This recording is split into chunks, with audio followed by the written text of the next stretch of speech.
Okay, so do a short reflection on the Dhamma. Namo tassa bhagavato arahato samma sambuddhassa. Namo tassa bhagavato arahato samma sambuddhassa. Namo tassa bhagavato arahato samma sambuddhassa. Buddhaṃ saranang gacchāmi, Dhammāṃ saranang gacchāmi, Sanghaṃ saranang gacchāmi.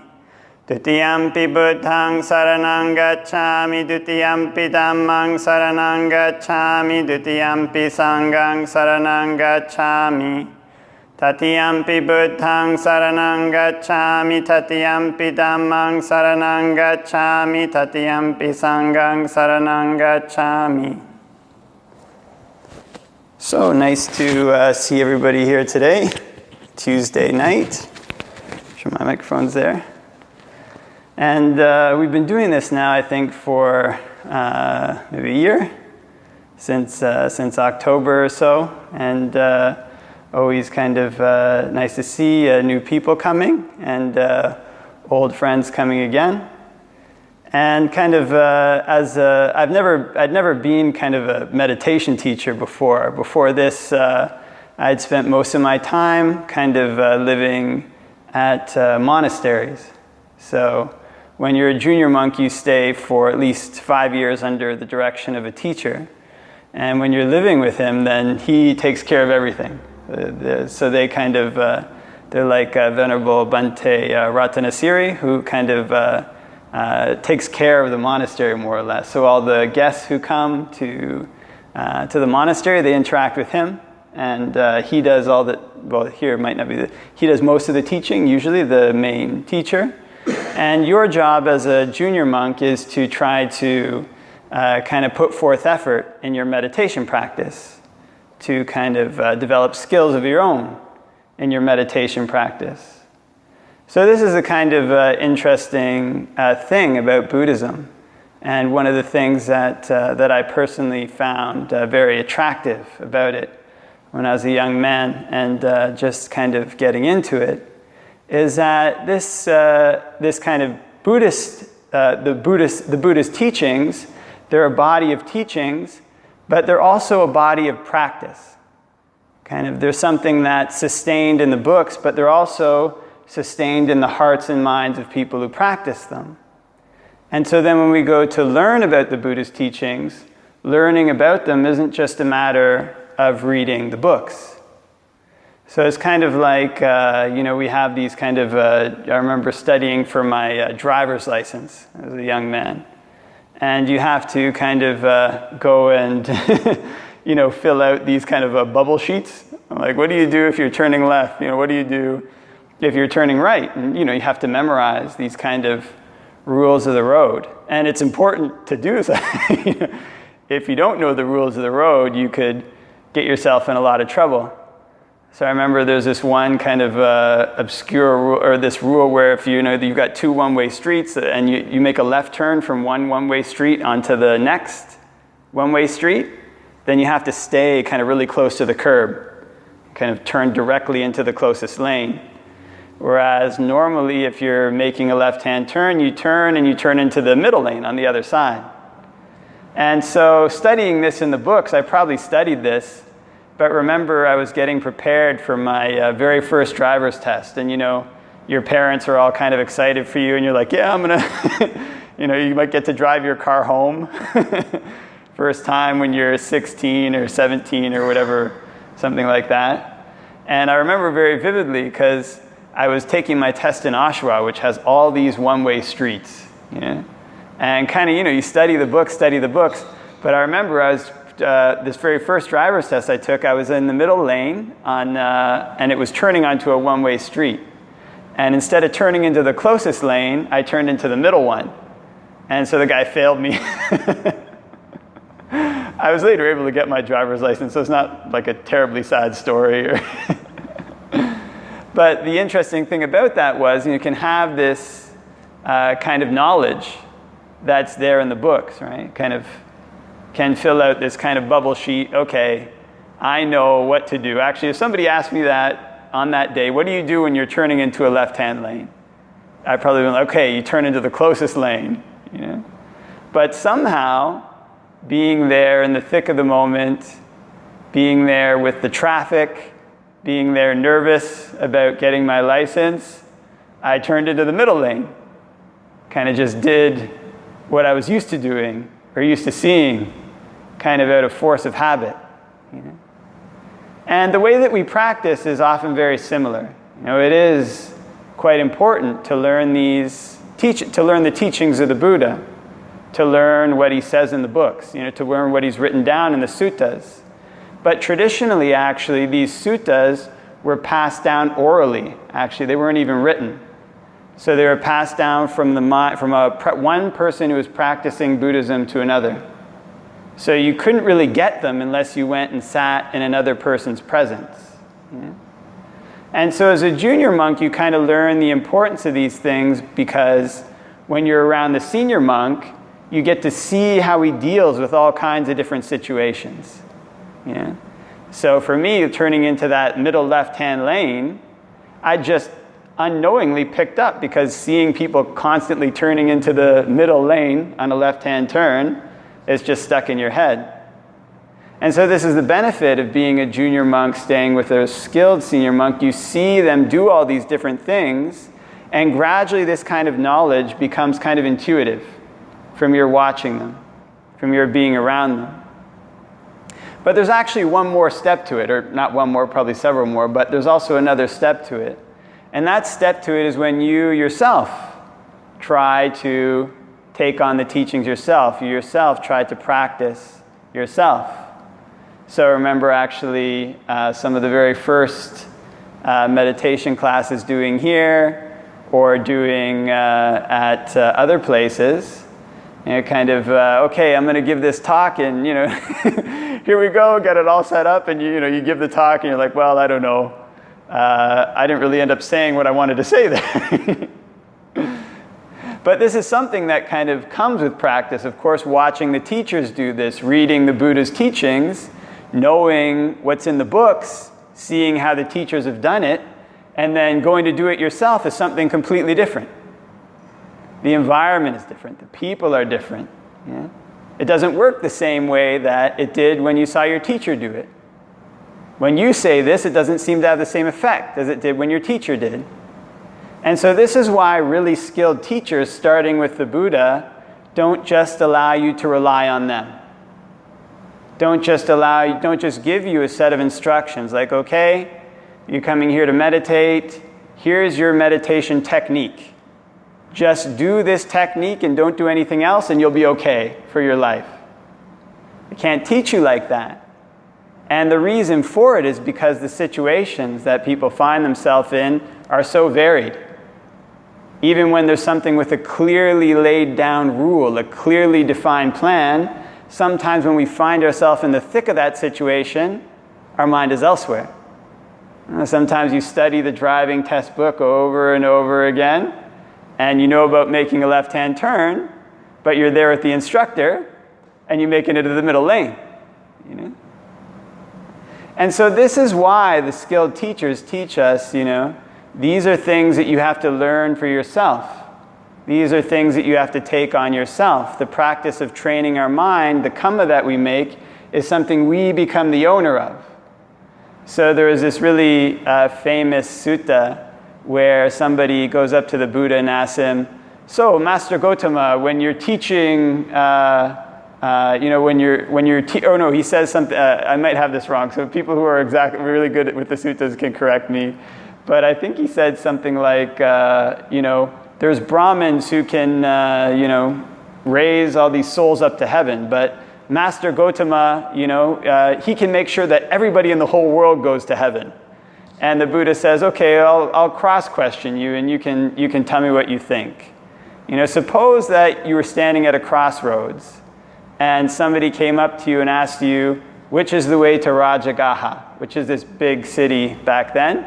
Now somebody might ask you, which is the way to Toronto? Okay. So which is the way to Rajagaha? And the Buddha says, okay, if I told him, okay, my good man, you can take a right at this corner and keep going straight here and you'll arrive at Rajagaha.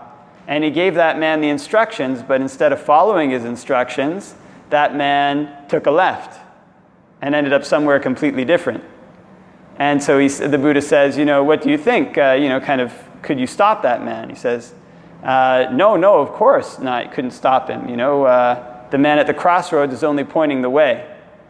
And so the Buddha said, in the same way, my teachings, I just point the way. In other words, it's a path that we have to walk ourselves. It's a path that we have to learn ourselves. So because it's a path that we have to walk ourselves, it's a path that we have to learn ourselves, it actually carries with it an element of responsibility, but it also carries with it an element of empowerment. In other words, to a certain extent, we can shape our own future.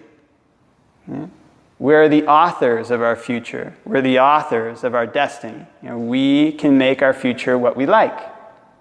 But there's a responsibility to this, right? Because other people can't make our futures for us, right? Other people can try to help us. They can point the way. But at the end of the day, when we leave the meditation class, all of us will go our separate ways. When we go back to wherever we're staying, we'll be there alone with our minds. Even surrounded by a crowd of people, we're there alone with our minds. So this is why the teachers teach us that we can learn to be skilled ourselves. And this is where the element of responsibility is. We're responsible for our own minds, but there's also an element of empowerment there. I don't know the right words. These are just kind of words from the English language. Might be more suitable ways to say that. But there's an element of empowerment in the sense that because we have the ability to make choices, we can make choices that will make us happy. We can make choices that will make us sad. And because we have this free will to make choices, we can become skilled in making the choices that make us happy. We can become skilled in training our own minds. We can become independent of others in the need for training our minds. So actually, this is one of the things that the Buddha recommends for his disciples. I was reading a sutta the other day. Somebody had passed away and was talking to them a bit about it. And there's this sutta, I think it's called the Chunda Sutta. See? Many people might know the names of the suttas better than me.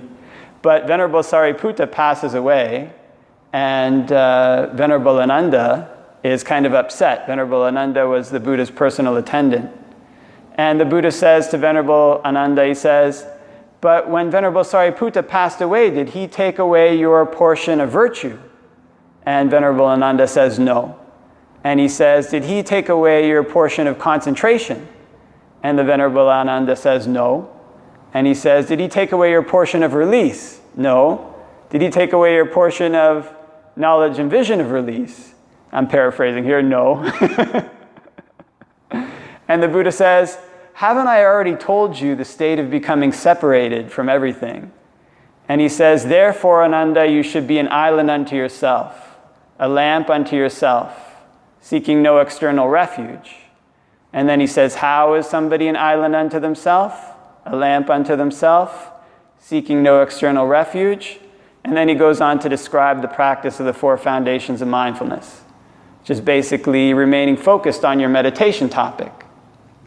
So the takeaway from that is that the empowerment aspect of this, that we're the heir to our actions, that we're the ones who have to, that other people can show us the way, but at the end we're the ones who can train ourselves, is that if we train ourselves, if we make the training of our mind our focus, if we remain focused on developing wholesome qualities in all these situations, if we remain focused on developing a skill in training our mind, then we become like an island unto ourselves. We become like a refuge unto ourselves.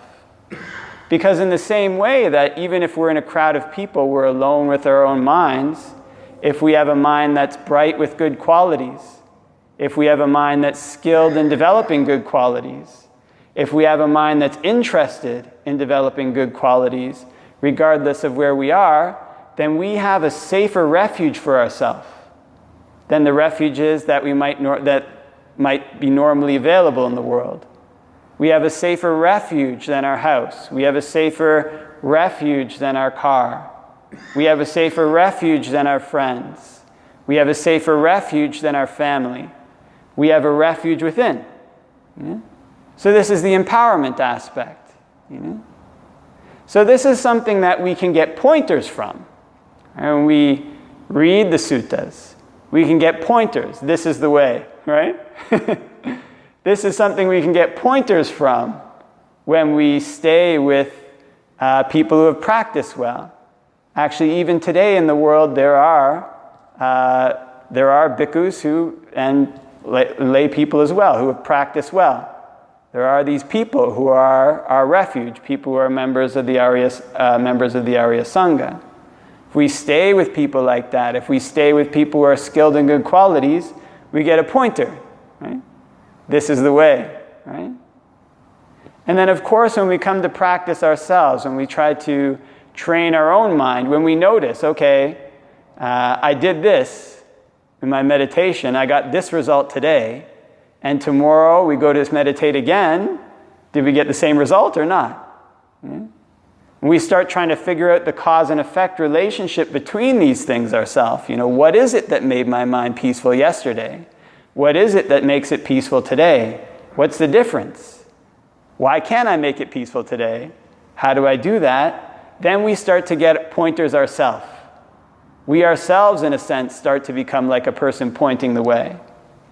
And then when we follow that way, when we actually follow the path that the Buddha laid out, when we start to follow the Noble Eightfold Path, then we become more and more of a refuge unto ourselves. We become more and more a person who derives their happiness in life from following the Dhamma, from trying to grow in the Dhamma, from trying to grow in the path to the end of suffering. And this is something that leads onwards. It's opanayiko. Leads onwards to a refuge that's safe. Leads onwards to a refuge that's independent. Until one day we become like the Buddha recommended. We become like an island unto ourself, like a lamp unto ourself, with no external refuge, independent in the Buddha's teachings. It's like an island that the floods of the world can't overwhelm. Okay? So I think I'll leave that for your reflection today.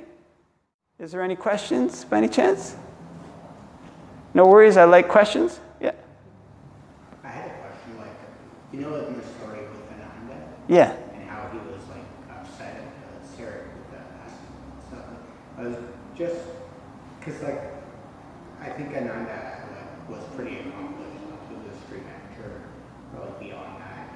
And then even something the Buddha was sort of reminding him of a basic aspect of life, right? The separation. So I was just wondering, what are your thoughts? Sometimes I feel like the way street mentors and stuff are characterized are almost like superheroes or something. But then I think in that sort of instance you see sort of a real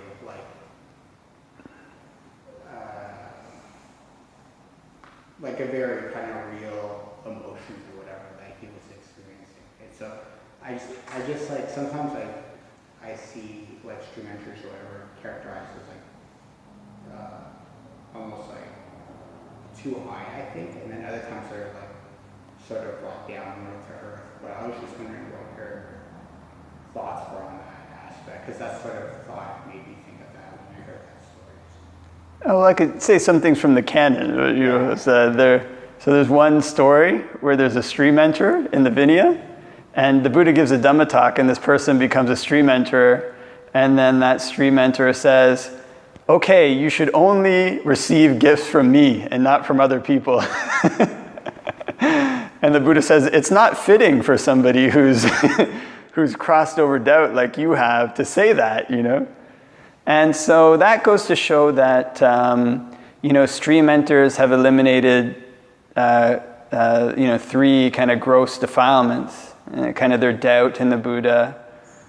They've eliminated their self-identity view, the view that they have a self, and it's something gross, like people often, that they have this soul, and it's somewhere in their five khandhas. They've eliminated that. and they've eliminated any potential for the belief that doing a ritual can kind of cleanse you of bad actions. But they still have a lot of other defilements. But they can't follow those defilements to the point where it takes them to hell. So they can't. So they still have like hatred. They still have, greed. They still have delusion, and they can still act out of those. But they can't follow them to do something so terrible that it's going to take them to hell. But they can do a lot of bad things that will cause them a lot of suffering. And so there's one teacher in Thailand who's very skilled. And one of the things he says too is that depending on what a person's characteristics are like when they attain stream entry, it's kind of like their personality. They don't fall back from some of the good qualities they have, but they might have other bad qualities that aren't developed. So then you get this large variation, right? Like one stream enterer might still have like a lot of hate. Another one might have like a lot of greed, just to give. But the thing is that they're kind of, because they've cut these defilements they become what's called somebody that's accomplished in view. They're no longer capable of falling back beyond a certain point. They only kind of go forward. But it's like a stock market line for them. It's my understanding. So they can go up and down, but the trend is always up. So they can still do some, they can still do some things that they get reprimanded for by the Buddha. Yeah.